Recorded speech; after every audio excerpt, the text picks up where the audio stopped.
परमेश्वर के दास भाई बख्श सिंह के द्वारा लिखित और प्रकाशित की गई पुस्तक ईश्वरीय भेदों का प्रकाश में से दैनिक संदेश।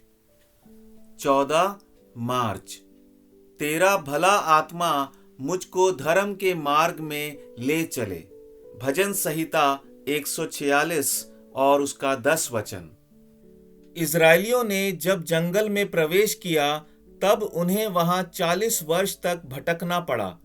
ना कोई काम था, ना कोई खेती थी और ना तो कोई खुद के मकान थे।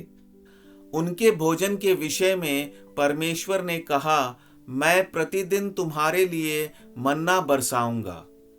परंतु उन्हें एक काम करना था।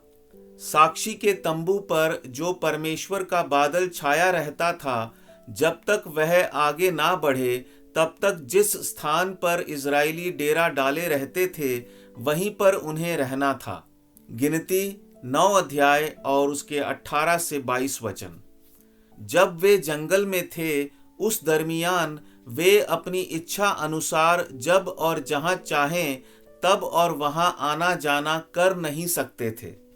वह परमेश्वर की प्रजा थी और हर विषय में उन्हें परमेश्वर की अगुवाई प्राप्त करनी थी और संपूर्ण रीति से उसके अधिकार के नीचे रहना था।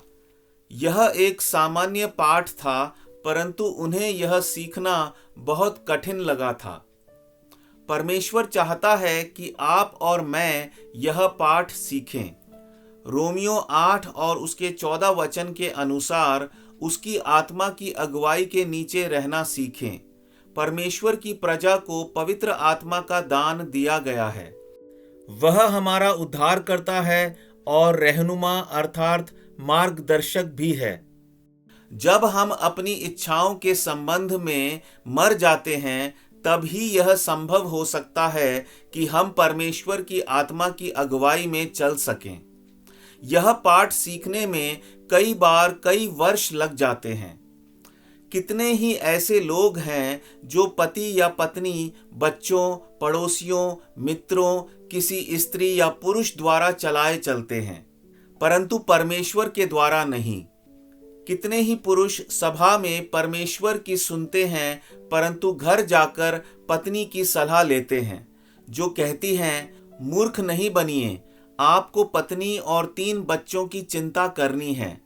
यह मार्ग आपके लिए नहीं है। दूसरे कितने ही ऐसे लोगों के चलाए चलते हैं जो उन्हें पाप में ले चले जाते हैं। वे लज्जित जीवन बिताते हैं और शरीर की वासना, लालच और व्यर्थता द्वारा चलाए जाते हैं। वे पूछते हैं, हमारे मित्रगण और पड़ोसीगण क्या कहेंगे। इसमें जरा भी आश्चर्य की बात नहीं है कि ऐसे लोग 40 वर्ष तक जंगल में भटकते हैं। संपूर्ण रीति से परमेश्वर की रहनुमाई अर्थात मार्गदर्शन के नीचे रहना सीखने के लिए ऐसे लोगों को 40 वर्ष तक जंगल में भटकना पड़ता है। इसमें क्या आश्चर्य है। प्रभु आपको बहुतायत से आशीष दे।